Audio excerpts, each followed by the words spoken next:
Well, good afternoon. Good afternoon, and welcome to today's Georgia Tech Clean Energy Speaker Series.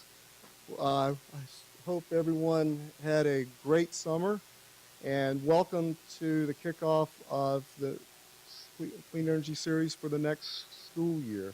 So today's topic is, as you can see, is a great topic: natural gas, a clean energy alternative. This is part of an ongoing discussion in the Clean Energy Speaker Series about the role of clean energy in meeting demand in the Southeast for the next 20 years.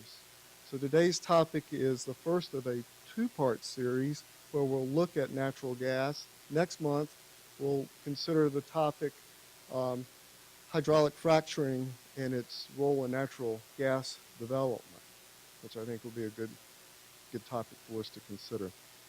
In addition to welcoming all of you here, and I know more of you are coming in, I'd like to also welcome those of you participating over the webcast. And if we're looking at some of the participants, I'd certainly like to welcome those of you in Canada who are joining us. So I'm Ben Hill. I'm with Georgia Tech's Venture Lab program, which is a program that focuses on creating businesses based on Georgia Tech research.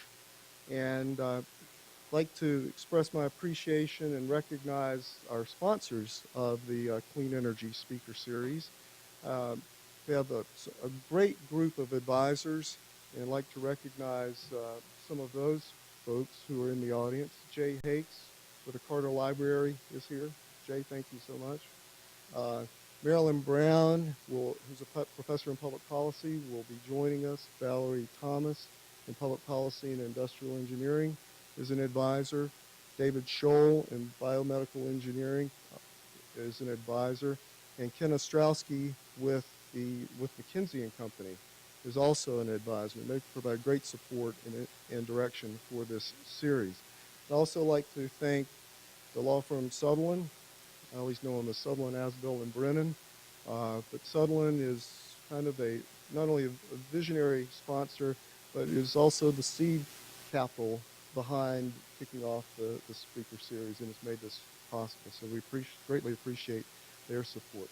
And you can see some of our other sponsors as well: McKinsey & Company, the Georgia Tech Strategic Energy Institute, at South Base Institute, as well as groups here at other groups at Georgia Tech, the Book Buyers Institute for Sustainable Systems and the Georgia Tech Office of Sustainability. Just a couple of housekeeping things. So today's presentation will be archived and available in a couple of days. The PowerPoint slides are already up on the website, and you may have noticed that we've changed the address for the website. So now you can now bookmark the new website as SE Clean Energy, all one word, secleanenergy.gatech.edu. So it's southeastcleanenergy.gatech.edu, and that's where you'll find everything, all the material, all the presentations. So another thing to consider is we'll have, after presentations today, we'll have a question and answer session. And for those of you here in the audience, microphones will be passed around.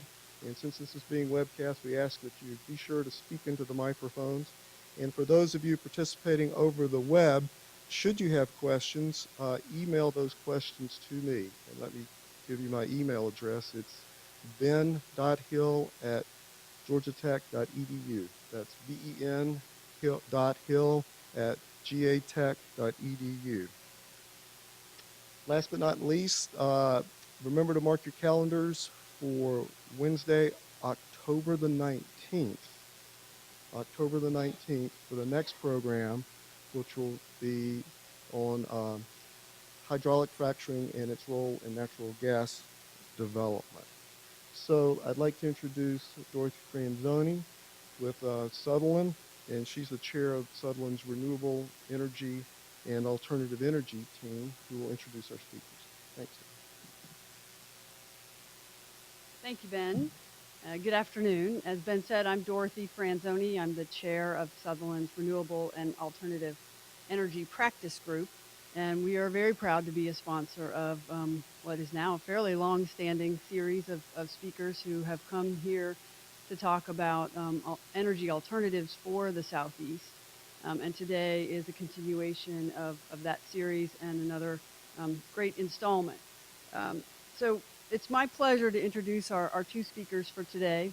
The first is Don Haley from Chevron. He's been with Chevron since 1980 in a variety of engineering, finance, and trading positions. His current position is as Vice President, Business Development. And in that role, he is responsible for Chevron's marketing of natural gas production in North America and the United Kingdom, and also procurement of gas supply for the company refineries, for cogeneration plants, and for enhanced oil recovery operations. He oversees European gas marketing and their trading office based in London, and various LNG-related business development activities.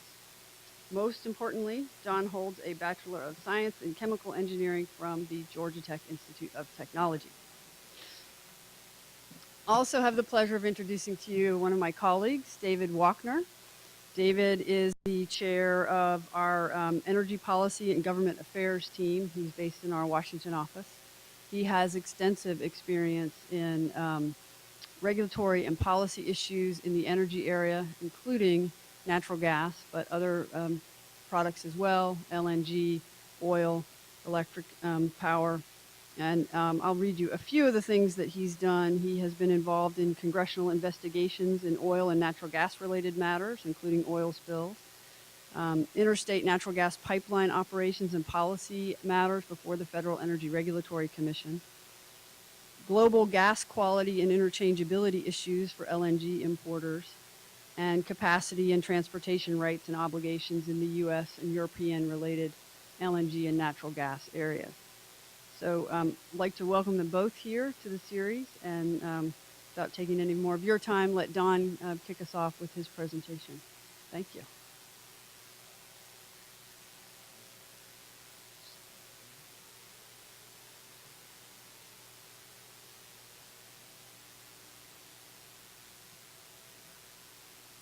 Hey, thanks, Dorothy, and thanks, Bill. I've got a few slides here, and I'm probably going to blow pretty quickly through them because I know you've got this archived online. I know the general interest is probably in the energy sustainability in the Southeast, but I thought I'd start off the program kind of giving you an overview of the world and the state of the world economy and the world natural gas.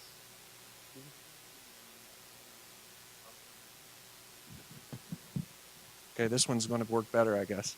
Okay, so I will be speaking to you a little bit about natural gas demand in the Southeast, but I also want to give a backdrop about natural gas and other energy consumption and supply around the world, in the United States. I'll bring it back home, and we'll save some time towards the end for plenty of questions and answers. So with that, I'll just start going through the slides. I'm going to skip the cautionary statement. But I figured since I was wrangled into coming back to my alma mater, I get to do a little bit of advertising for Team Chevron, the company I've been working with for 30 years now. So I'll touch on that and these other topics I think mentioned. I'll close on talking about why natural gas, why now, and save that time for Q&A. First off, a little bit of backdrop about Chevron. This year we're producing about 2.7 million barrels per day. That's oil and gas equivalent. And you can see on the map here, it's really represented in several countries around the globe. North America is very well represented, and the mix right now is about 70% oil, liquids, and about 30% natural gas. And that's going to change. That's where we are right now. So we're definitely one of the big five integrated oil and gas companies. One of the things driving growth for Chevron is LNG, liquefied natural gas. We've got 9 projects in various stages of development around the world, and I'll just touch on a few of them here. The ones shown in blue are the ones that are currently under construction. So this time next year, the Angola LNG project in West Africa will be started up, and originally that was targeted to bring LNG as imports into North America at Pascagoula, Mississippi. We'll see how that turns out, because I'll touch on in a moment how prices have really changed since that project was first sanctioned, but that's the current plan. The other two projects, and I've got some slides and some pictures to show you a little bit later, are in Western Australia. The Gorgon project, which should be starting up in 2014, and the Wheatstone project that was just sanctioned on Monday of this week, also in Western Australia. But with these 9 projects, and at least the ones we'll have starting up in the next 10 years, there's going to be a significant ramp up in Chevron's LNG production globally. And so we're going to rise up into one of the top 5 LNG producers in the world. In addition to getting natural gas, cooling it down, putting it on a ship, and taking it to market, we've also been procuring a lot of acreage around the world, both to drill for oil and gas. This map kind of highlights some of the areas where we've picked up 15 million acres in the last year. A good portion of that is unconventional gas. And so I will be touching on shale gas. I know we'll be talking about hydraulic fracturing next month, October 19th, right? But it just highlights both in North America and in Eastern Europe, Chevron has been an acquirer of this acreage to see what's economic and what's commercial. So enough with the advertisement for Chevron. I'll talk a little bit about supply and demand now. There's been some big, significant recent events.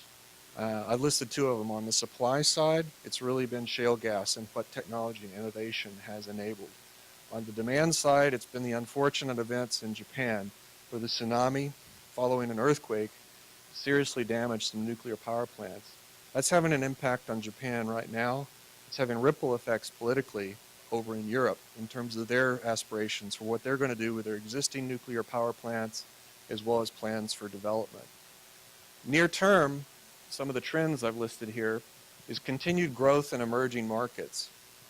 Energy demand has been fairly stable in the West, in North America and Western Europe, as well as Japan and Korea, but it's definitely been growing in a lot of other emerging markets as their middle class tries to improve their standard of living. On the power demand side, there's a shift underway from older coal-fired burning power plants, as well as some of the aging nuclear fleet, to burn natural gas instead to create electricity. So those are a couple of near-term trends that are going on. There's a real alphabet soup of other ideas.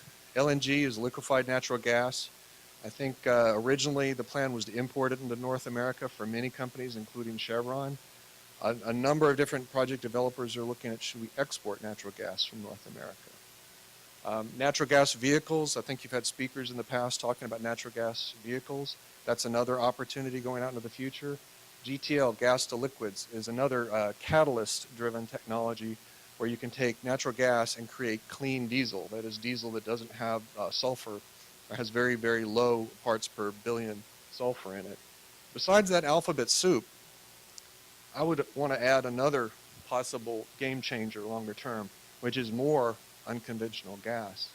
In fact, one of the things I wanted to point out is it won't be too long before unconventional gas from shale gas, from tight sands, from coal bed methane really becomes the convention, because at least in North America, it's some of the lowest cost production that can occur, and so it's started to displace some of the more traditional ways to produce oil and gas. It's also having a ripple effect in oil production in other parts of the country where people have taken the same technology and are trying to use those same fracturing techniques to get at more oil out of the ground. Prices. Everybody's interested in prices. What this highlights is how events can change things around the globe. The red line on this chart is prices at Henry Hub, which is a supply area in Louisiana. It's a benchmark for the NYMEX, which is the exchange that trades natural gas futures. And over time on this red line, you can see some major events. Early in 2005, 2006, natural gas prices at Henry Hub rose because that was right after Hurricane Katrina and Rita. There was a lot of damage to the Gulf Coast communities. There was a lot of damage to offshore production. But you can see there's a few peaks and valleys there. Lately, it's almost been a flat line in terms of Henry Hub prices. That's in the Gulf Coast of the United States. In contrast, there's a kind of a baby blue line, and that's the UK prices. It's called a national balancing point. But in Europe, prices have largely tracked over this 5-year time frame with prices in North America until recently, where you've seen European prices start to rise. The other lines on the chart are just a combo of other benchmarks that are used to set natural gas prices in Asia and in parts of the pipeline gas that supplies Western Europe from Russia and from Norway in the North Sea. And you can see those have definitely had some much more pronounced rises and falls. The things I'll just point out is there was a nuclear plant that was damaged in an earthquake on the west coast of Japan in 2007, which kind of was a prelude to a big rise in commodity prices, not just energy commodities, but other commodities, followed by the credit crisis. Now, Asia is recovered quite quickly. And in fact, I mentioned the tsunami and the Fukushima power plant that was seriously damaged earlier. So you can see those prices have definitely risen. This gap in prices between Asia prices and North America prices is driving new behaviors for energy companies, and so they're seeking that premium market. Well, what's driving this global energy demand? I love this picture. It's actually a composite picture from NASA where they take nighttime shots around the world, and if you tape them together, it really reveals where people have the lights on.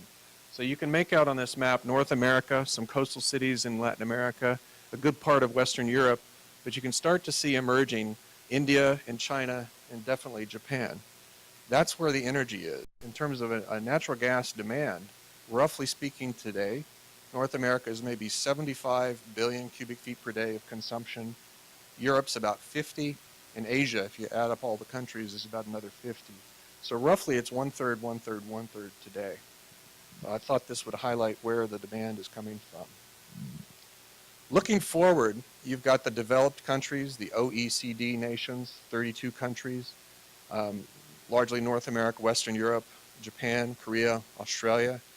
Over the next 20 years, the Department of Energy projects that total energy demand is going to be growing about 17% over the next 20 years.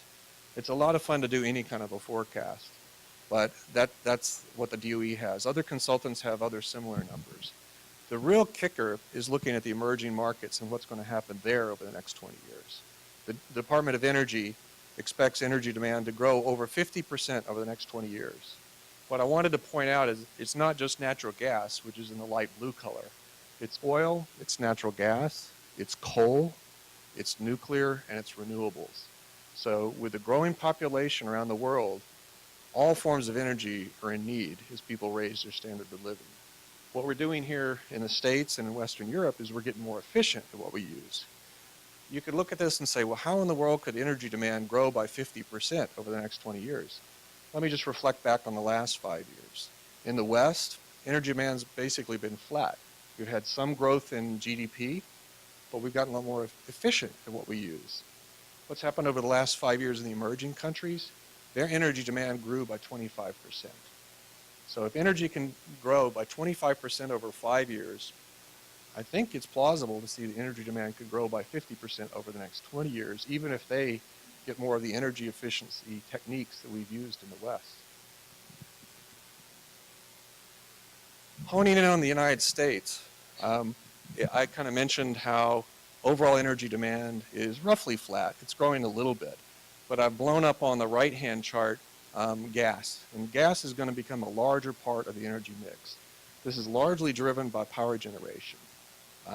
Folks like me use natural gas at home, but we're getting more efficient through insulation, through better appliances. So the overall gas demand isn't growing so much in the residential sector. It's growing a little bit in the industrial sector. And with low gas prices, that's enabling U.S. manufacturers and industrial firms to compete on the global stage. But the real growth area is in power generation as it displaces older coal-fired power plants and perhaps some of the nuclear plants. Where are we going to get all the gas? On this map, it kind of highlights in pink. The light shade of pink is the traditional areas where people drill for oil and gas. The darker shades kind of show you where some of these shale gas plays are. With this innovation of the hydraulic fracturing, we've increased U.S. gas reserves, which is the gas in the ground, by roughly 25% over the last 5 years. We're going to continue to use those techniques, and I think that technology can also be used elsewhere around the world. But with this growing amount of gas in the ground and a growing energy demand, this is what's enabling the U.S. to meet that energy demand with natural gas. Again, on the United States, here's a couple of benchmark prices. I mentioned Henry Hub early in the talk. It's in the supply area in the U.S. Gulf Coast. That's the orange line on this chart. The green line is actually prices delivered into New York. Transco is the name of a pipeline, but if you think about prices in New York City, what you can see over this last 5 years is weather events, whether it be hurricanes in the early years, or in almost every winter, you have some time when natural gas prices spikes because delivering it to New York City has been tough because you had to move it all the way from the Rocky Mountains area or from the Gulf Coast area all the way up through some long haul pipelines to get to the urban centers in the Northeast. The one thing I want to point out about this new shale gas phenomenon is there's more gas. The earlier map I showed how a lot of it's up in the Northeast, and as it's closer to those population centers, you don't have to move it as far. It can remove some of the constraints in the supply chain. And so each year, those peaks have gotten a little bit lower. The troughs in gas prices have gotten a little bit lower too. You still need a sufficient price to motivate people to go out and find that energy. A lot of the recent drilling, I have to admit, is related to what's called held by production. When you go out and you contract to drill for oil and gas, you're making certain commitments for capital investment, and you're making certain commitments on time as to when you'll give some royalties back to the property owners. And so you may be meeting certain deadlines or else lose your rights to do the drilling. So that's what's driven some of these little troughs here. Whether that's sustainable is another thing, but the diversity of supply coming from more locations is actually reducing the price volatility, and that's a good thing for the consumer. I'd say in the Southeast, in the Northeast, anywhere you drill, it's providing more diversification for the energy mix. Going back up to the world stage, a couple of years ago, the Energy Information Administration, the EIA, which is part of the Department of Energy, did an assessment of natural gas resources worldwide. Now, resources is a term, it means what's technically recoverable. Doesn't necessarily mean it's economic. It just means we know the gas is there, and if the price is right, we've got the technology to get it out of the ground. The main point I wanted to bring out with this map, and you can tell I like maps to try to relay some information, is there's two big circles on this map. A lot of the natural gas resources in the ground is located in the Middle East, countries like Qatar, countries like Iran, and also the former Soviet Union, Russia, Kazakhstan, Turkmenistan, others. You could see the North American pie here shown 283 trillion cubic feet. Again, I'm using a lot of units. 1 trillion cubic feet is roughly enough natural gas to power 15 million homes, which would be like combining New York, Atlanta, and Los Angeles. So to kind of put it in perspective, how much gas is there. That's not to say all this can come out of the ground. It's got to be economic to come out of the ground. What I think is real telling is comparing this picture that was an assessment done by the Department of Energy 2 years ago with today. The blue circles that I've added to this chart highlights what's been added. Again, it's this, there's lots of challenges. There's politics, you've got to build a pipeline infrastructure, you've got to have storage infrastructure, you've got to build ships, you've got to build processing equipment to extract contaminants from the natural gas.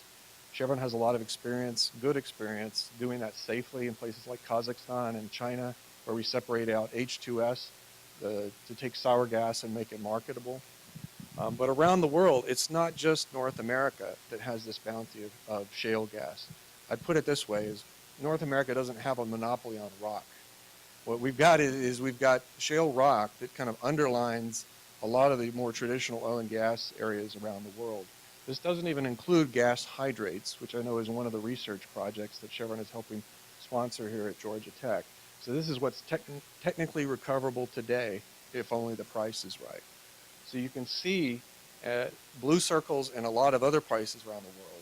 I'll point out one thing, is the survey of 32 countries did not include the Middle East. It did not include the former Soviet Union and some Eastern European countries.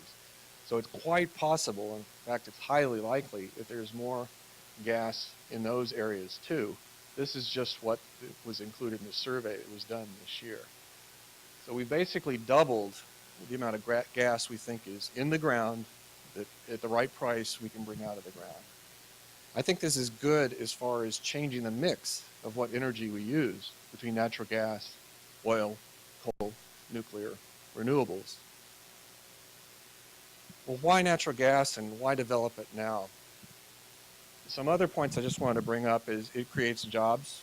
Just in the United States alone, if you look at some of the surveys from the Department of Interior, the Department of Energy, as well as some other consultants, there's 600,000 people employed in the natural gas industry today in the United States. There's a ripple effect on those economies as you provide the services to those people of maybe another 2.2 million jobs. Those people get well paid for what they do, so that adds about $200 billion to the U.S. economy annually.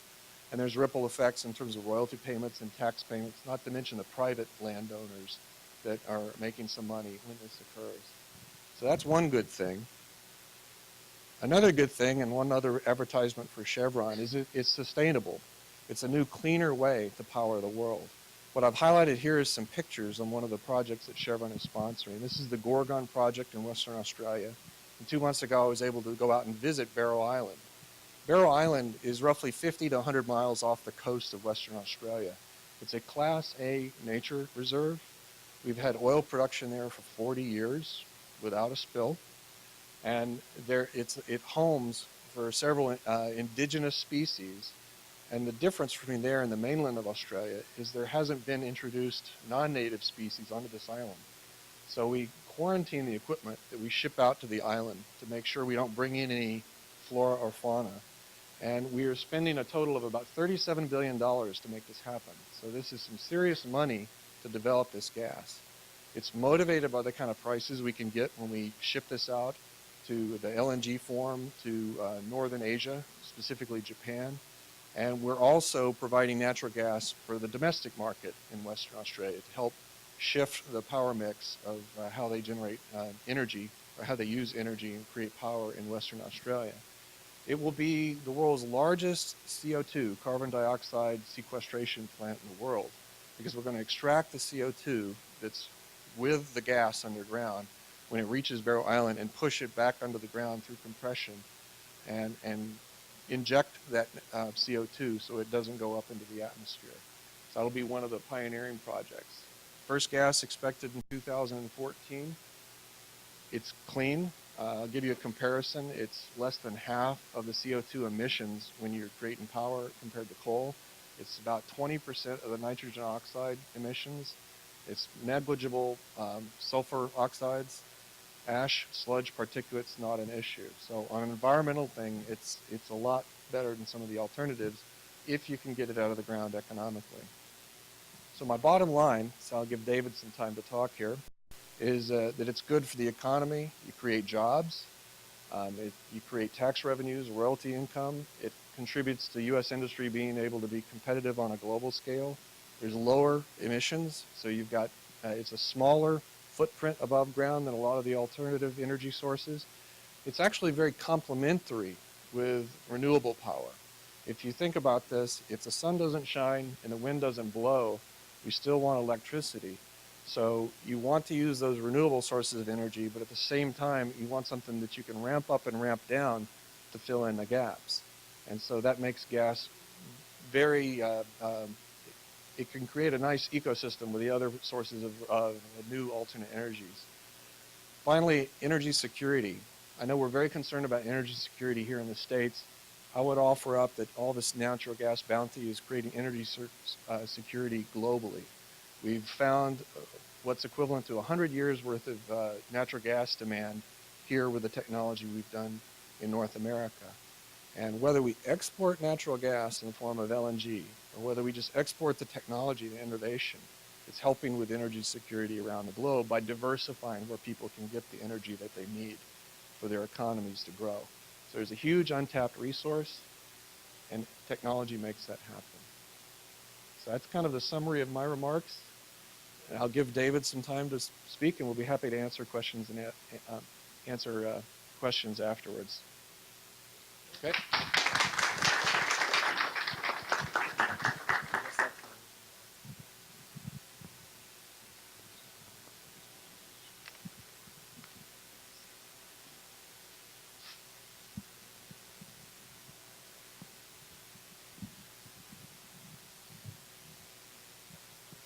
Well, thank you, Ben and Georgia Tech, for letting me come and speak today. Sutherland is very pleased to sponsor the Clean Energy Speaker Series, so very glad to come down from Washington. I usually, coming from Washington, I never have trouble filling a 30-minute time slot for speaking. So I hope that some of the information that I give you today is going to be useful. You'll see a lot of the same themes that that were just presented by Don, but what I hope to do is to kind of take it to the next level for you and look at it from a policy perspective. How can natural gas be competitive from a policy perspective, both in Washington and in state capitals? I think that you'll hopefully get some insights today in that regard. I would note, with hydraulic fracturing being the subject of the discussion next month, I'm not going to spend time focusing on that, but shale gas is the 800-pound gorilla right now when you're talking about natural gas in the United States. So as Don highlighted repeatedly, when you're talking about natural gas development and you're talking about policy in the United States and in state capitals, you're talking about shale gas. So you're going to see that theme throughout my presentation, you know, I expect that next week you'll get more, or next month, excuse me, in October, you'll get more details on the technology of hydraulic fracturing and hone down maybe a little more deeply into some of the details on the policy side there as well. So just quickly, I will, as I go through this presentation today, highlight for you some of the key players. I think some of these people, some of the agencies, some of the organizations will be known to you, others may be new. But there's an intersection going on right now in Washington and in state capitals between industry, between regulators, between politicians, that I think is somewhat unmatched. Energy development always obviously has some politics that goes along with it. But I think the development of shale gas is creating an intersection of interest that we really haven't seen in the United States in a long time. Of course, competing against natural gas are a number of other issues. I'll highlight a few of those for policymakers, things that they have to deal with in being responsible to the citizenry.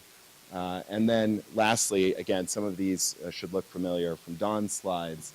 The benefits of natural gas are significant. And at the end of the day, job creation, economic development, tax revenues, all of those matter to elected officials and to regulators, and those make a difference. So, can Washington, and I would add state capitals, help natural gas compete? My unequivocal answer is yes, I think they can, and I think that as we talk through this today, you'll see some of these areas. I've tried to list here just a few of the main entities that I think are significant players. As I said, some of these may be not a surprise to you, and others may be, you know, they may be new for you. Of course, we'll start, I guess, with the White House. President Obama has, I think, on several occasions expressed strong support for the development of our domestic natural gas resource. And I think that that is significant. I know that the industry has mixed feelings about this administration. The administration has been a bit erratic, but there have been repeated statements by the White House that support the development of that resource. I think that you know, highlighting natural gas in the State of the Union, that's significant. There was a major policy speech actually at my alma mater at Georgetown University, just have to put that plug in there, where Obama in March gave a major energy policy speech. And in the course of that speech, he spent a significant amount of time talking about natural gas.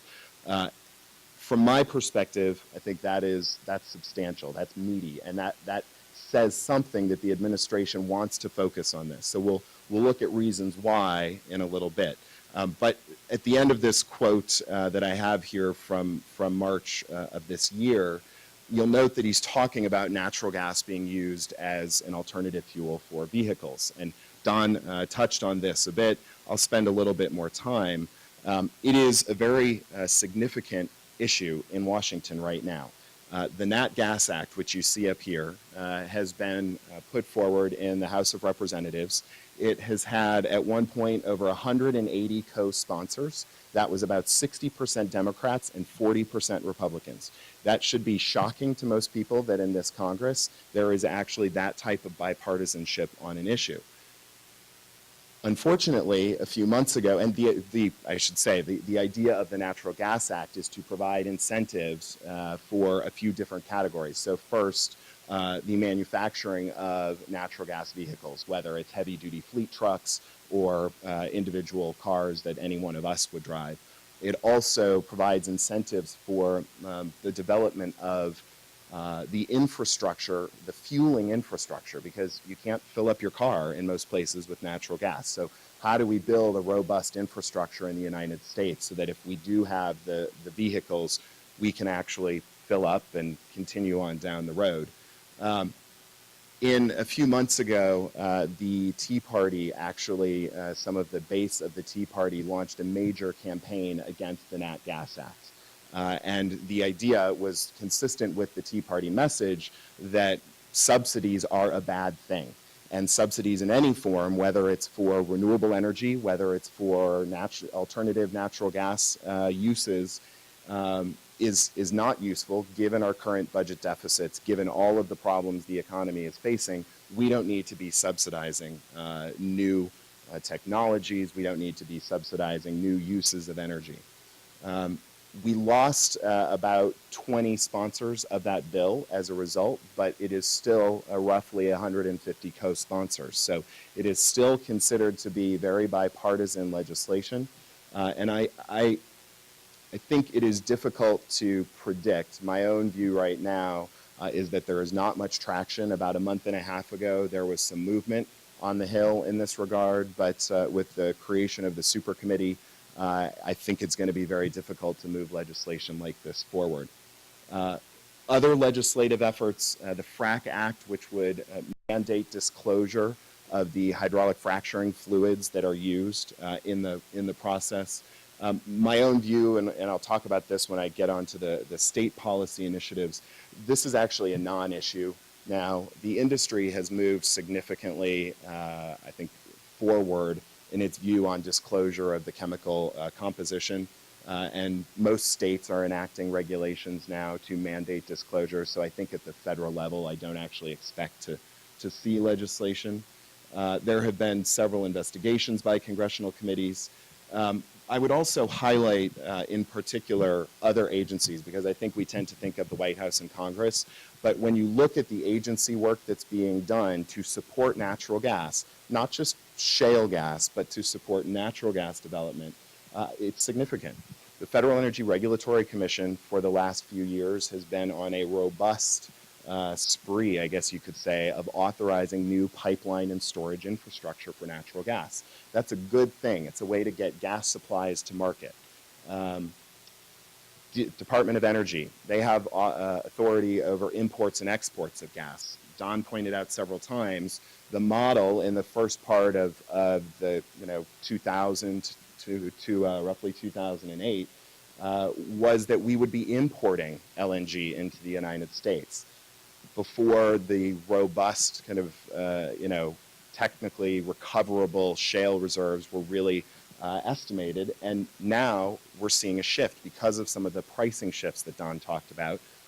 Exports from the United States are now a reality. And the Department of Energy recently, earlier this year, authorized for the first time ever the export of domestic, lower 48 domestic gas to foreign nations.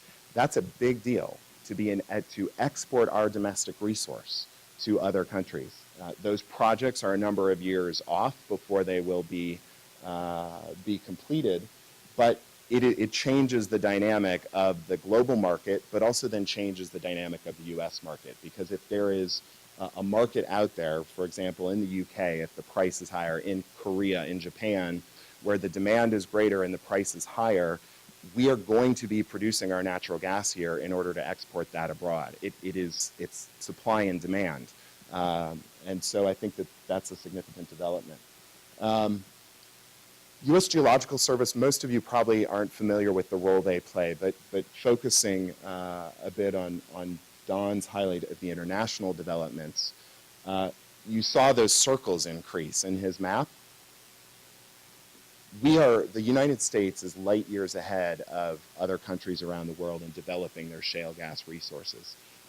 The U.S. Geological Service actually is exporting its expertise to these countries around the world to help them identify what the recoverable reserves are, to help figure out what the best way is to access these reserves, whether they are accessible to begin with.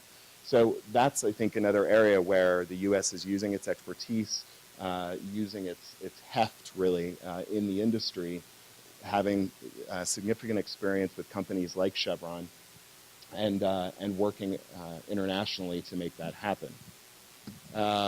There's a couple significant studies. I would note the EPA study here. That is, when it came out, the industry responded very negatively to the announcement of that study. Congress actually commissioned that study. When you actually look at the study, it is a very narrow study. It is strictly looking at the environmental and health impacts of hydraulic fracturing on drinking water only. It is not, there are a host of other areas that it could look at, but it is solely focused on drinking water. Now, it does look at the full life cycle analysis with regard to impacts on drinking water, but it's narrowly focused. In addition, it is on the slow train. That study is due to be done in 2014. So what that tells me from a policy perspective is that there's not going to be a lot happening between now and then at the federal level. This is supposed to be the study performed by the federal government. If it's not going to be completed until 2014, if we don't have results, I don't expect to see federal legislation regulating hydraulic fracturing. I don't expect to see the agencies engaging in significant rulemaking to try to impose new regulations on hydraulic fracturing. At the end of the day, I do think it will be left to the states. And so, moving to the state capitals, what are the states doing? Historically, states have been the regulators of hydraulic fracturing. As I noted, the disclosure issue was really one of the main issues for quite some time. There was concern, I think rightly, by regulators and by elected officials that if for example, agencies responsible for emergency management or for responding to disasters, if they didn't know what was in the chemicals that were put underground, how could they respond appropriately? So I think that the industry has moved forward on this. The industry recognizes the importance of disclosure, and to that end, and I think to the industry's credit, created frackfocus.org, which is a website where the industry is voluntarily disclosing the compositional elements in the fluids. On top of that, most of the states, as I noted before, are enacting their own regulations related to disclosure. And they all take various forms. Some of the newer regulations, I think interestingly, are saying that disclosure on frackfocus.org is sufficient. That's the requirement that the state is putting in place. So it tells me that the industry activity is kind of becoming the norm, if you will. But as you can see, this isn't limited to Texas and Louisiana, where historical gas and oil production has been. We're looking at Wyoming in the west. We're looking at Pennsylvania and New York in the Marcellus, Texas as well. New Mexico, interestingly, in New Mexico, which has been the most recent development in this regard, the Industry Trade Association at the state level actually went to the regulators and said, please enact rules related to disclosure. They tried to get ahead of the issue. And I think that's important. The industry has been playing catch up a little bit on this, but they seem to be moving forward. I expect next month you will hear a lot more about these issues, so I'm not going to spend a lot of time on them. But the disposal of the hydraulic fracturing fluids is one of the most significant issues facing the industry. And so you'll see that states are grappling with how to deal with that. In some cases, recycling of the fluids is becoming more common practice for the production companies. They are reusing the fluids for the next frack job, for example. Treatment of the return fluids is a big issue. Reinjection into underground storage is, for example, legal in Ohio, but not legal in Pennsylvania. So you have operators in Western Pennsylvania who are taking their fluids across the state border to Ohio and injecting in Ohio. Of course, Ohio has an injection fee, so there's going to be state revenues that get generated from that. Taxes, just very briefly on that, just take note of Pennsylvania. Most states have a severance tax when you sever the mineral resource from the ground. Pennsylvania is the only major oil and gas state in the country that does not have a severance tax. And so there has been significant concern over the last couple of years that Pennsylvania is losing out on significant revenue with the drilling for the shale resource. The Republican governor who's new in office throughout his campaign said he would not put any new taxes in effect. He was strongly opposed to a severance tax. In the last month, he has actually come out in support of what's called an impact assessment fee. It is a tax, basically, but he is a Tea Party member and can't say the word tax. So he calls it an impact assessment fee. And it is essentially a fee that is imposed on the producers, on the drillers, for every well. And the deal that was struck, and I think as we get into some of the benefits you'll see at the state level, the deal that was struck is that roughly 80% of the fee in every case goes back to the local town and county where the drilling is taking place. So this is direct benefit back to the community, and of course those communities are the ones who are experiencing all of the infrastructure changes with the drilling, with the increased truck traffic from disposal of fluids, for example. So I think that's a significant issue to watch. It will of course have to be approved by the state legislature, so we'll see what happens. I'd also, another state policy initiative here, the Delaware River Basin Commission. Most people are very unfamiliar with this. It is the first federal state compact in the United States. It was created in the late 60s specifically to protect the Delaware River Basin. It has representatives from the 4 Delaware River Basin states, including New York and Pennsylvania. And also has a representative from the U.S. Army Corps of Engineers, which is the federal government representative. They are in the middle of a lawsuit right now. The state of New York has sued the Army Corps of Engineers. The commission actually cannot be sued by law, but the Army Corps of Engineers can be sued. And so the New York state government has sued the Army Corps, basically saying that they have not acted in a timely fashion to develop regulations for water withdrawals from the Delaware River Basin for the hydraulic fracturing and for disposal issues. So this is one of the major lawsuits that we're watching right now that is really going to, I think, have an impact on Marcellus Shale, regardless of which way it comes out. I thought this was a good contrast to the other picture with the empty lawn in front of the Capitol. Competing for policymakers' limited time and attention. All of these issues, we don't need to spend any time on. You understand what's competing for time and attention in Washington right now. If you watch CNN, you read the paper.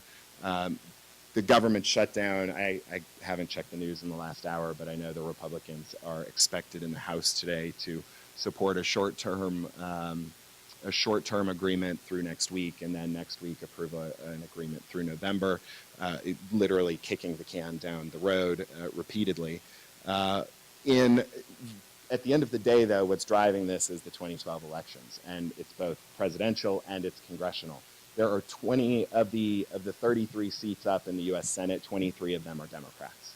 So that is a huge percentage, and they are fighting for their lives to maintain control of the Senate. But the politics of this plays. It plays locally, it plays at the state level, and it plays at the federal level. So I don't know if you can read that, but that is President Obama whispering in the elephant's ear, nuclear power, offshore drilling. There is a significant amount, and I alluded to this earlier, there's a significant amount of debate in Washington about this administration's commitment to development of domestic oil and gas. They certainly have given a lot of the right words in that regard, but I think there is some concern on the part of the industry that the actions are not supportive of the words. But I think natural gas is different than the more conventional oil, and particularly when we start talking about the unconventional resources. There are very distinct advantages to natural gas, and Don alluded to a number of these. We'll hone in a little bit more. Every one of these advantages is felt by elected officials and regulators at the local level, at the county level, at the state level, at the federal level. And this is what is driving them. And I think ultimately, these advantages are what are going to force the natural gas development to continue. I think at the end of the day, elected officials are going to have a very hard time stifling the development of local resources when it means jobs, when it means tax revenues, and when companies are willing to step up and say, we will do this in an environmentally friendly way. We will take all of the precautions necessary. We will mitigate. We will have bonding in place. We will take all of the actions that the regulators put up. So just a few statistics. Pennsylvania, 72,000 new hires in the last 18 months. Despite the stagnant job numbers nationwide, I think this is a highlight for growth. A study came out in Ohio just last week, actually, related to the Utica Shale. And most people, this is one of the new developing basins. The Utica Shale is actually located below the Marcellus Shale. It is deeper, but and the basin is larger, so there's an overlap there. Development in the Utica is just now really getting underway. A study came out last week that indicated that more than 600,000 jobs could be created by development of Utica Shale resources. I'd also highlight too, and I said this earlier, that point that this is not limited to one pocket of the country. This is not just jobs in Texas and Louisiana. This is jobs in Pennsylvania. This is jobs in Ohio, jobs in Wyoming, in North Dakota. All of those places matter in elections. New revenues, this makes natural gas hugely competitive compared to other resources. We talked about the tax issue in Pennsylvania. We will have a fee at some point in Pennsylvania, I guarantee that. It is too much money that they're leaving on the table. An interesting model from Texas. Again, a lot of this is happening at the local level. There's a non-for-profit foundation that manages 90% of the shale gas revenues that come into the city. A creative way of structuring that. Another advantage to natural gas makes it more competitive. Supply, security of supply. Don talked about that. That's a major issue here. On the actual assessments, just a quick point on this. Don talked about the EIA assessments. Interestingly, there's been a dispute that's arisen over the last month, and there's been a lot made in the media about this dispute. When you really kind of drill down into the numbers, it's not as significant as what the media made out. But if you see reference to it, and I have it here, the U.S. Geological Survey versus EIA, the USGS guys are the ones who are on the ground. They are the engineers. They're the technology guys who are able to really get in there and understand what the technically recoverable reserves are. The EIA had estimated earlier in 2011 that the Marcellus Shale technically recoverable reserves were roughly 410 trillion cubic feet. About a month ago, the USGS came out and said it was 82 trillion cubic feet. So a significantly lower number than what EIA said. EIA immediately, within 3 days, released a statement and said, we defer to USGS. They know what they're doing. And the media, of course, said, oh, there's dissent amongst the federal government. They don't know what they're doing. They don't really know how much gas is there. When you look at the actual science behind this, USGS they are the experts. They're the engineers. And I think most are comfortable relying on that 85 TCF in the Marcellus that they identified. That is still a huge number. That is 40 times the number that USGS predicted for the Marcellus Shale 3 years ago. 40 times bigger. So we are still talking about huge increases in our technically recoverable reserves. Uh, the renewables, and I know, renewables have been a huge focus of this speaker series, and I think that there's been a lot of focus on the interrelationship between renewables and natural gas. Natural gas can help back up renewables, the intermittency of renewables, wind power, solar power, and I think that's an important benefit here as well that should be highlighted. Recently, Denise Bodie, who's head of the American Wind Energy Association, has really been taking her message to the gas industry, and I think that's fantastic. I think there's great a symbiotic relationship there that can exist and promote each other as cleaner alternatives. Environmental benefits, again, Don referenced some of these. Natural gas has 50% fewer emissions than coal, roughly 23, 25% fewer emissions than oil. Obviously it has more emissions than renewables. But I think that when people understand some of the hurdles getting renewables to market right now, I think there is a discussion about whether natural gas can serve as a bridge fuel to help us get to a larger percentage of our energy resources coming from renewables. And I think that my own view is that is a good message, and that is a sensible shift.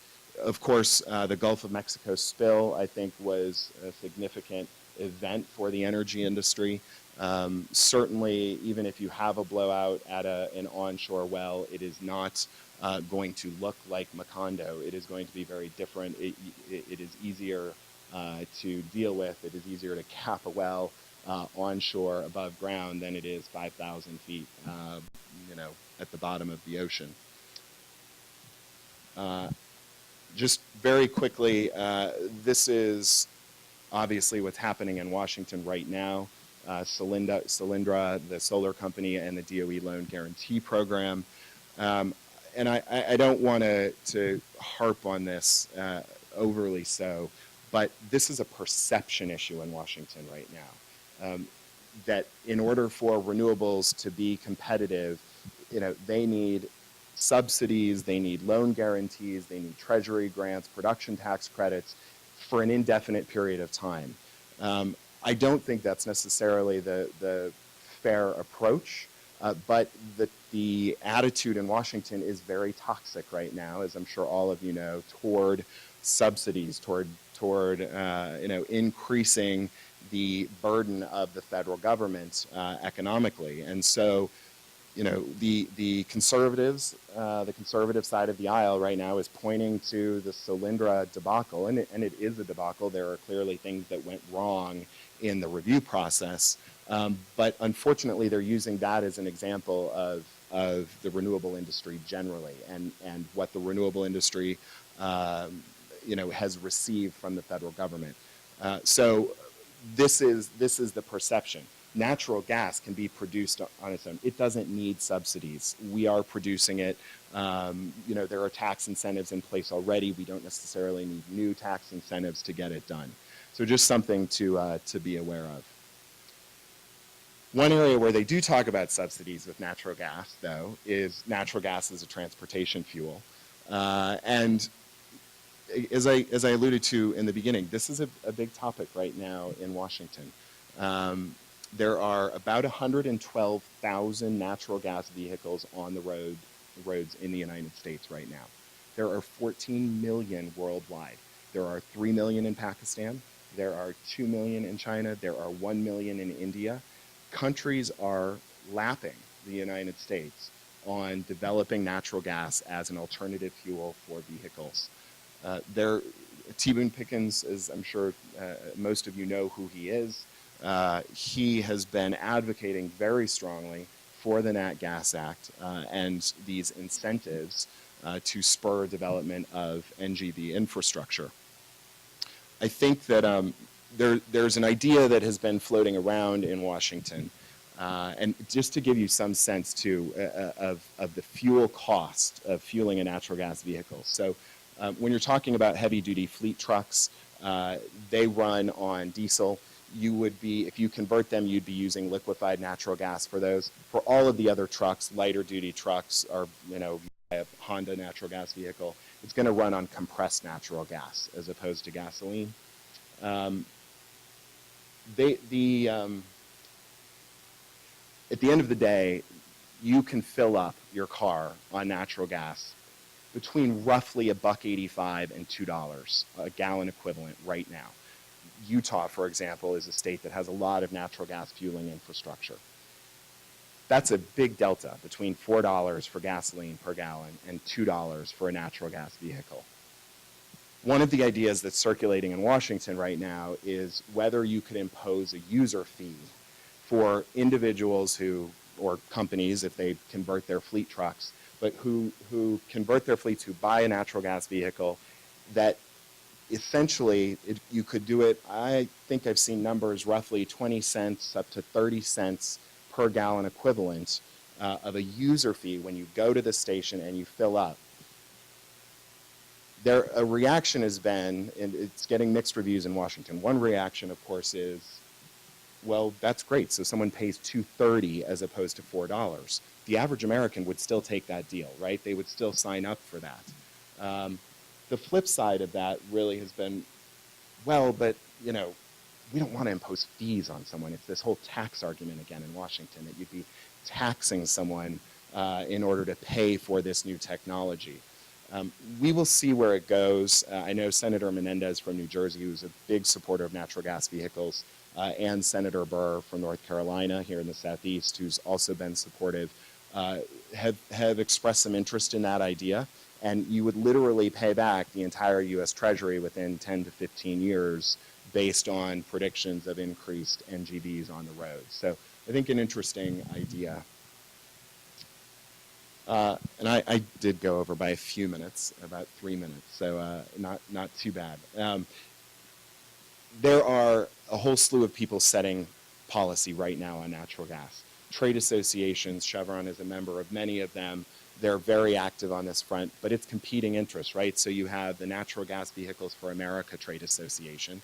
You have the Natural Gas Supply Association. You have the American Gas Association. And all of these have slightly different nuanced messages that they're trying to promote. So how do you coordinate that?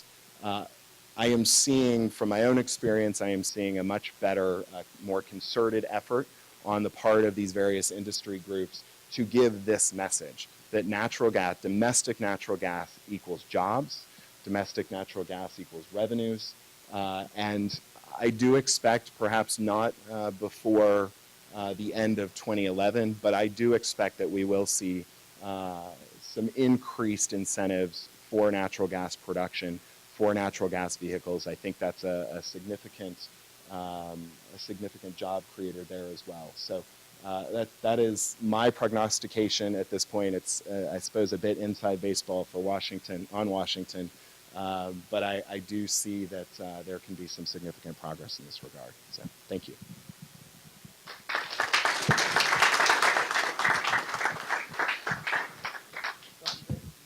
We'll open it up to questions. Do you have the microphones? Yeah.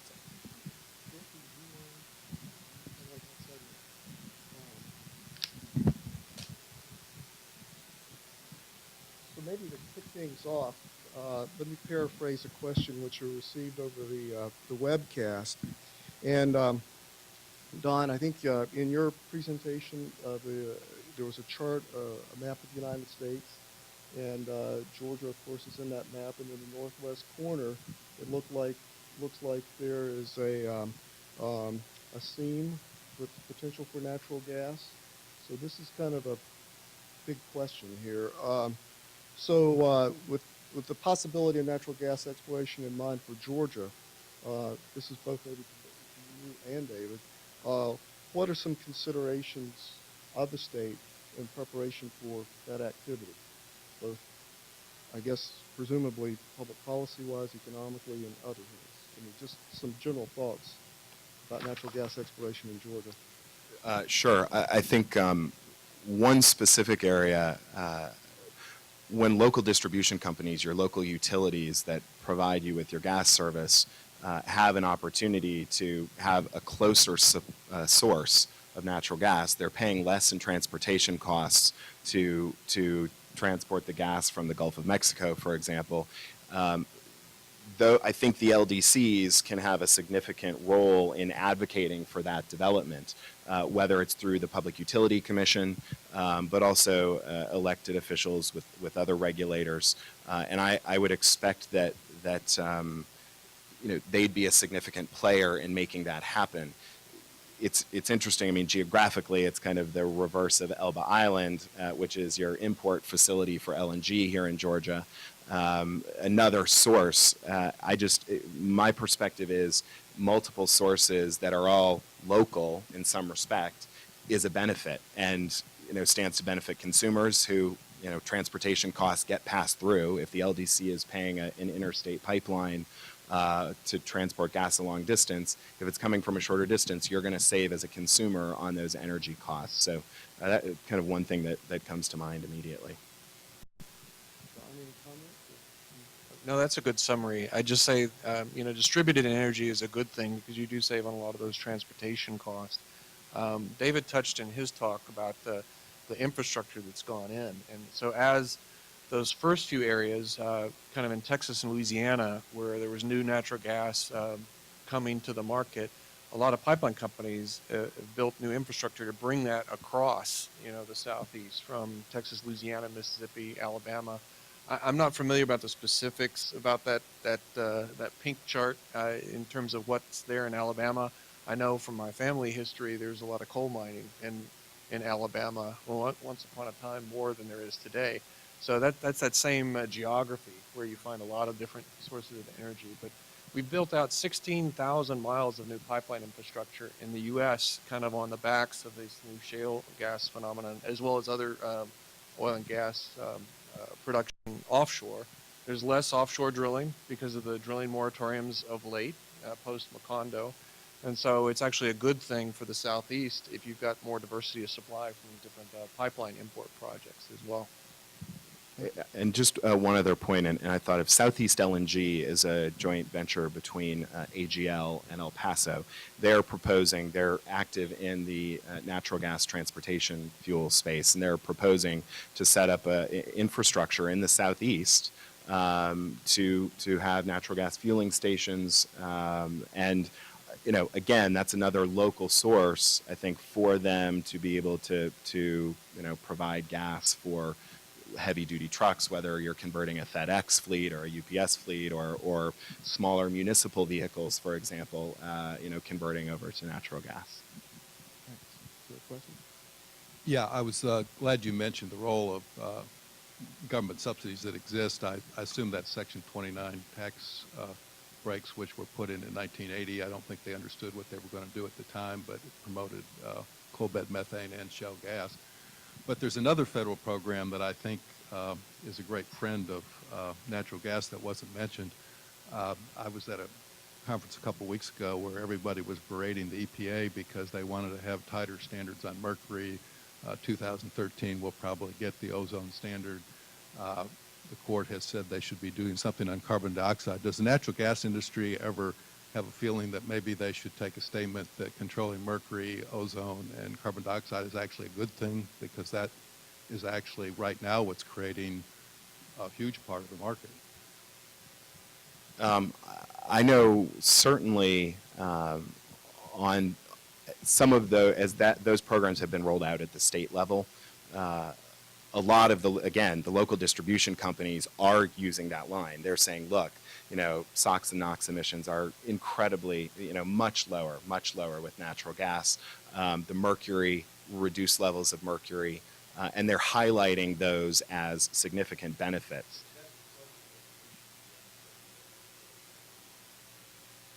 Oh, I'm sorry. Asking essentially.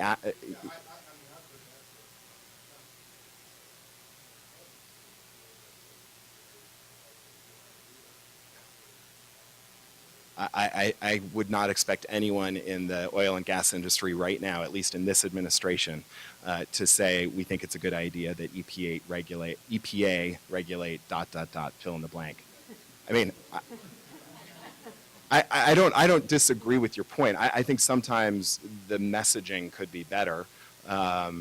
It's like on the disclosure issue, for example, where I think the industry finally got to a place where they said, wait, it does make sense for us to advocate disclosure because we don't have to deal with those issues down the road then. We don't have people coming at us and saying, you're hiding something, you aren't drilling in a safe manner because you're not providing regulators with information. But I just don't expect them to get there. This is one of the most aggressive EPAs in decades.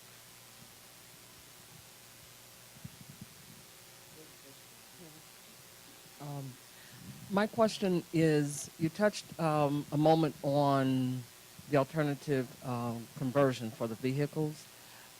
Now, it's already in place for the electric vehicles. They came in place for '09 that they would put out a rebate at the point of purchase when someone actually converted that vehicle over to electricity.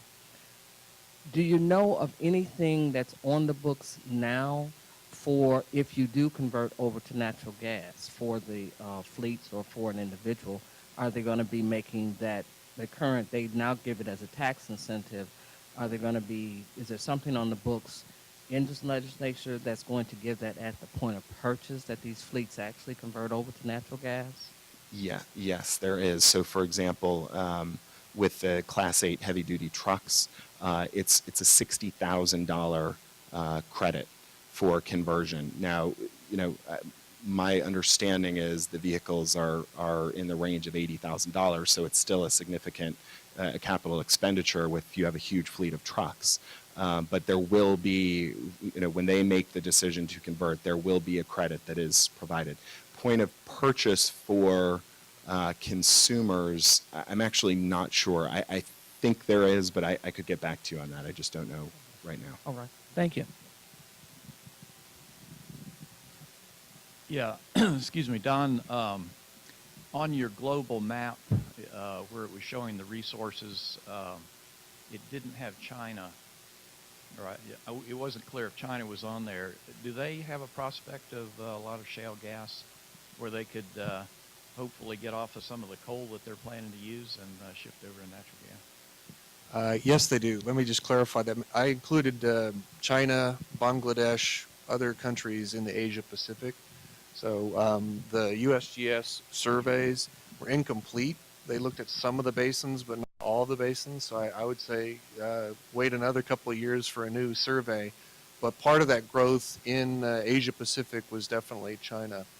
And so even today, companies like Chevron are engaged in some joint studies agreements with the three big Chinese national oil companies to explore and try to appraise those kind of resources. The good news is, kind of on the transportation wavelength, it's close to the market. A lot of the population is on those coastal cities. So I think they'd love to develop that indigenous energy source. And I would just add on that the U.S. Geological Service has been very active in China.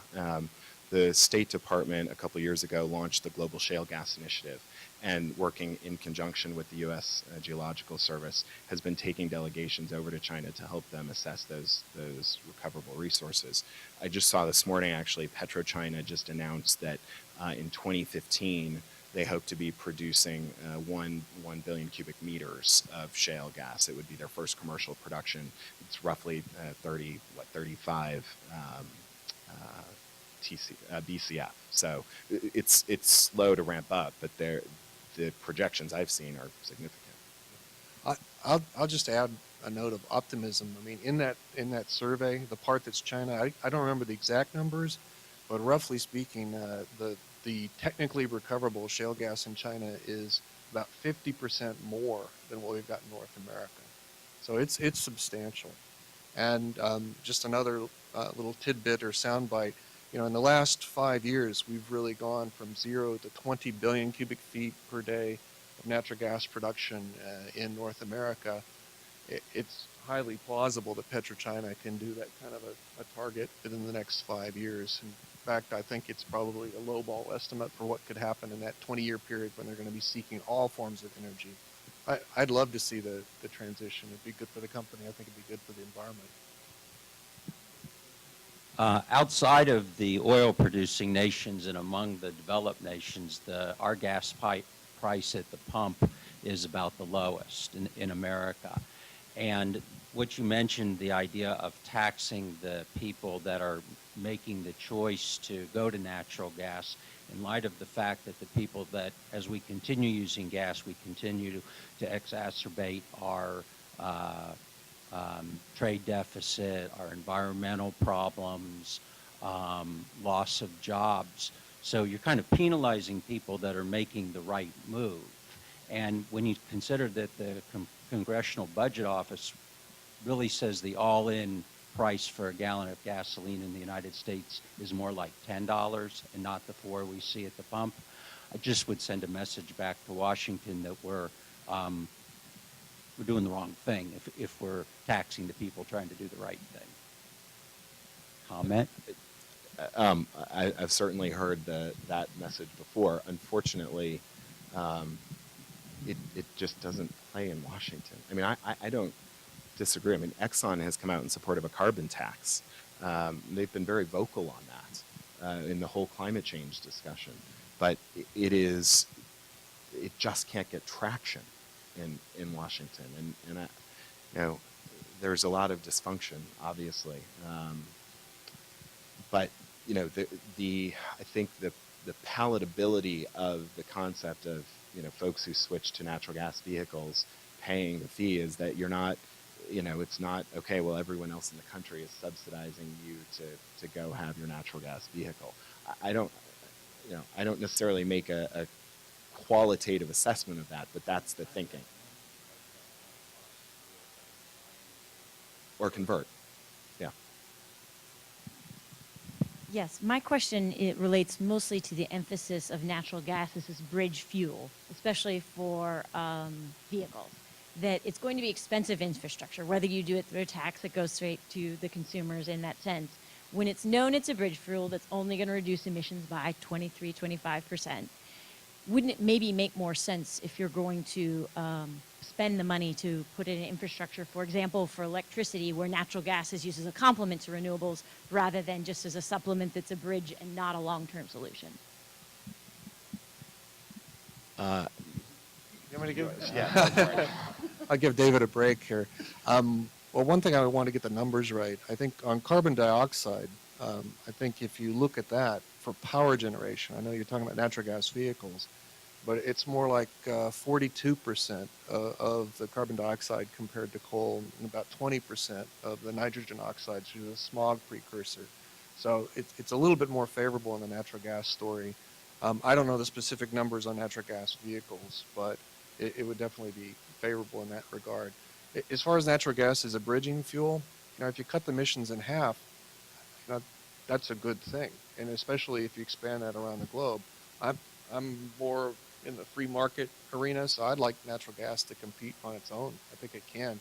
If you look at the energy inside a BTU of natural gas, about 6 BTUs versus 1 barrel, but you've got oil prices at $100 a barrel. You've got gas prices in states, depending on which state you're talking about, is $4 to $6 for this winter. There's just a big gap. Natural gas is a lot cheaper, but you do need that infrastructure. You need that infrastructure whether you're going to do it via electric cars. Where do you get the electricity for the electric cars? Right now, a good chunk of that nationwide is about 50% coal. So if you do more power generation, I'd hope it'd be natural gas fired.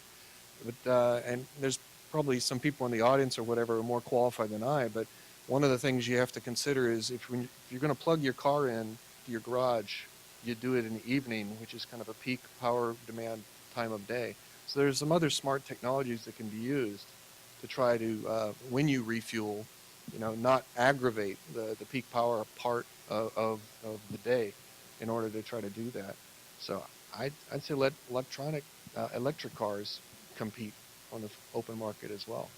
Well, I guess, sorry, one other tiny part is also that we talk about natural gas prices as they are today, And there's very little certainty that they're going to stay that cheap, especially since it's more of a domestic market. Yes, even with LNG, it's still, I mean, that variability of price is much higher than even for oil.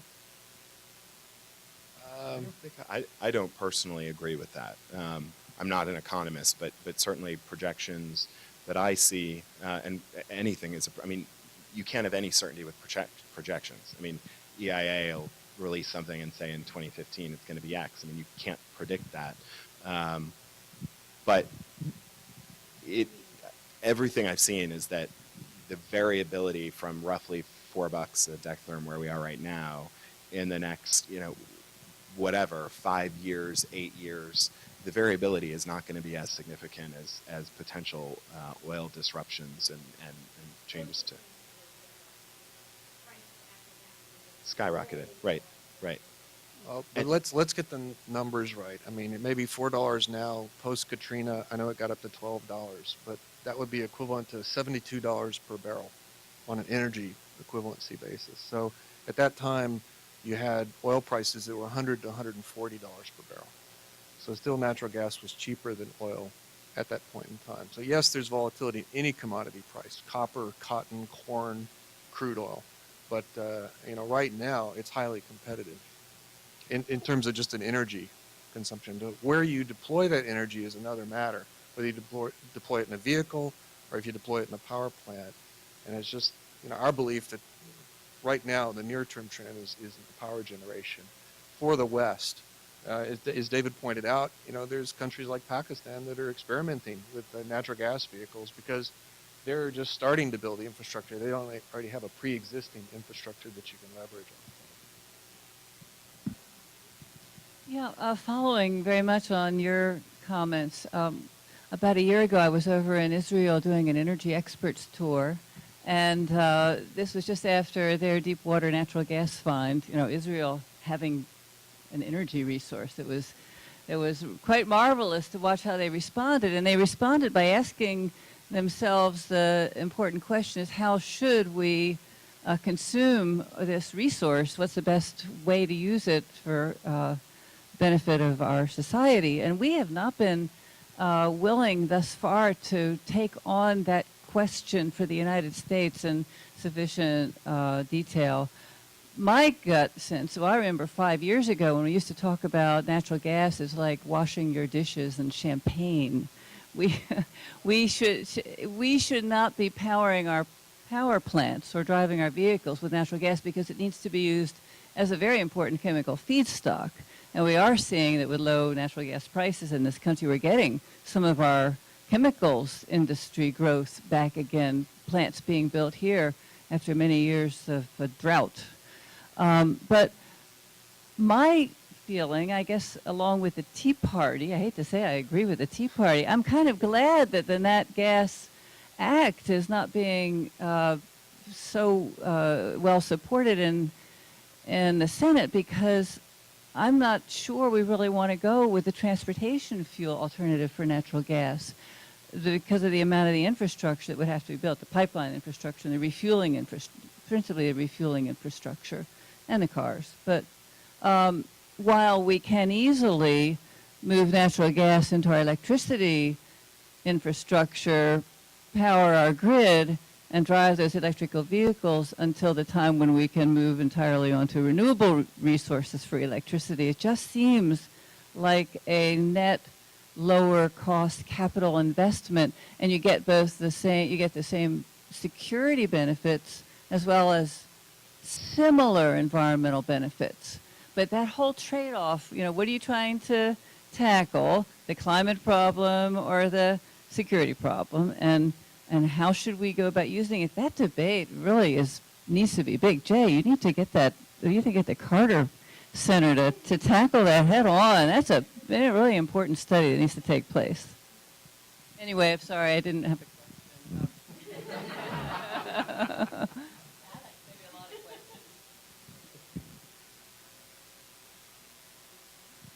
Yeah.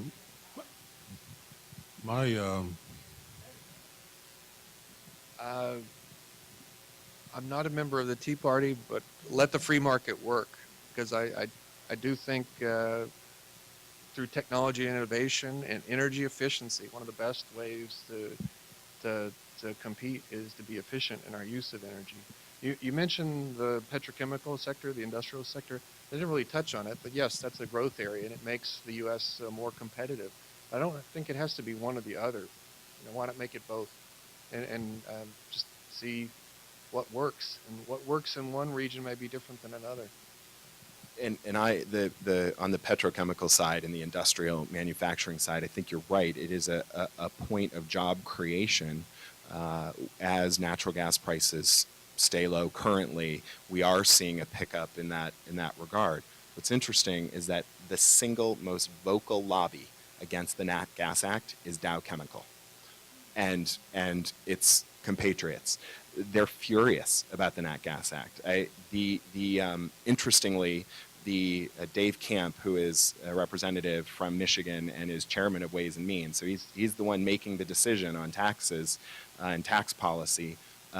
Dow is in his district. So, I mean, he's driving this right now in Washington, and his chief of staff is actually a very close personal friend of mine, and he said in all of his years on Capitol Hill, he has never seen Dow get as exercised about something as they are about the Nat Gas Act right now. So, I mean, I think that does tell you something. There are competing interests. Their view is if you start putting natural gas toward vehicles as a transportation fuel, you're going to stunt growth in their sector. They also took an opposing view to the export projects down in the Gulf of Mexico because, their concern is that exporting domestic resources is going to drive the cost up and it's going to stunt growth here. I tend to probably view it as Don does. I don't think it has to be one or the other, particularly given the volume of gas we are talking about in the United States that is recoverable. I mean, it is significant, and I don't think you have to say all of the new gas is sourced toward power generation or is sourced toward, petrochemical industry or industrial manufacturing. I'm spending a lot of time learning about alternative fuels, particularly natural gas. And my question is, how do we go aggressively after a footprint of accepting transportation as a vehicle to put our relationship with natural gas on this country? I'm a retired commodities broker, and I'm all over the world. There are probably 14 countries that have more natural gas transportation than the United States does. We produce more natural gas than we need, and we could probably run every vehicle in this country on natural gas if that were applicable. So the infrastructure is a part that I'm interested in, but as a national sales director for a company that is very interested totally in trying to get off of fossil fuels and to go into an alternative fuel market, to create the jobs, to have a better infrastructure, to stop all of the carbon print that we emit throughout our busy 9-to-5 jobs or 12 hours that we burn automobile fuel and fossil fuel. I'd like to find a way to have a partnership, a relationship, and this is not a political statement, it's a social statement. I've got gray hair, and I've seen more things go backwards than I have seen go forward. There's a situation where we are probably the hottest technology footprint on the planet. China comes in, and Coca-Cola even says that the United States is getting far behind in its technology fields or its aggression in trying to be a world power or an information source. I like the freedom that this country has, and I hope that we can find a way to work collectively together in moving forward in the transportation environment to stop so much emission in our streets, in our cities, in our communities. Our children are going to be affected by it. And let's look at the next generation. We're so worried about yesterday and worried about today. Let's find a way to make some money for our own country, stop sending so much money to other parts of the world with it be fossil fuel procurement in import-export. But I'd like to find a way for the governments for the bureaucracies to help private sector understand that we really are a wonderful place to live, to be in business. We can go and travel anywhere we need to go, but we don't have to go and deal with $4 a gallon of gas as the economy goes up and down because of oil spill that happens somewhere. We make enough natural gas in this country to supply us as a nation. And I'd like to find a way to help, and I'd like help in finding a way for the conversion process, the education of collection of natural gas. Excuse me? I need help. I want the government to help.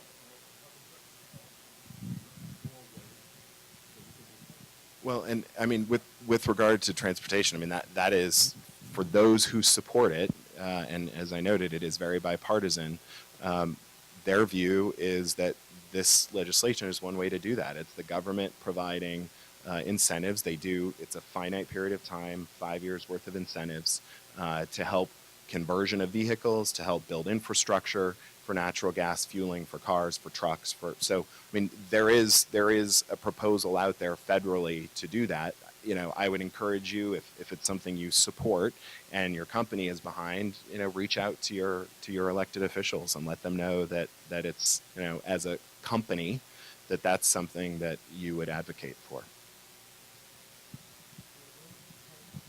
So I'm kind of changing gears here a little bit, but my question's about developing our workforce to meet this projected job growth. So I'm wondering, you know, if our current workforce has the capacity to meet this, you know, these growths, or what programs you think are expected to grow in order to meet the demand for these jobs. Well, that's a good point about workforce development. I mean, at Chevron, we spend a lot of time training our employees. I'd say, you know, places like Georgia Tech are a great place to get the training. That's where I got my start. And you know, this is really a global industry, and so we need all types of engineering experience to develop these resources around the globe, to come up with the new technologies, the new innovations, to figure out ways to make the infrastructure economic, so that you can diversify in that regard. I don't know if I have anything specific to offer you right now, but that is one of the challenges for the U.S. But and I think a lot of other countries are rising to that challenge and putting investment in education. So I think that's important. You know, we may want the free market to work in some ways, but it takes kind of a public-private partnership, you know, in terms of supporting universities and other schools to kind of create that workforce for the future. Just a couple anecdotal points. Penn State actually has been very active in developing a training program and an education program to train, you know, it's largely Pennsylvania citizens who go to Penn State. So they're training their students, their state students, to be able to get jobs in this industry because they realize what the future is. I would note, again, as an anecdotal point, I was having a conversation. There's been significant movement in the shale plays of joint venture arrangements where you had a number of smaller independents who were operating in the shale plays. They pair up with a company like Chevron, with the BP, with the Shell, and companies like Don's who have, you know, years and years and years of experience and robust workforce, incredibly technical skill sets. And I was talking to some of these smaller independents, and they said to me that they actually, part of the reason they're you know, economically it makes sense for them to enter into the joint ventures, but one of the reasons is they're seeing a gap in the level of training in their own companies because they are smaller companies and they don't have as robust a workforce as a Chevron, and they have an older generation of highly trained, highly skilled workers, but there's a 30, 40-year gap of younger middle-aged people who just aren't there in these smaller companies. So I do think that it's a very good question that you asked, and I think it's something that the industry is probably grappling with. Well, Don and David, thank you so much for great presentations, and thank you all for your questions and your observations. Please, let's give our speakers a round of applause. And Be sure to circle your calendar for October the 19th, Wednesday the 19th, where we'll discuss hydrofracking. Okay, thank you.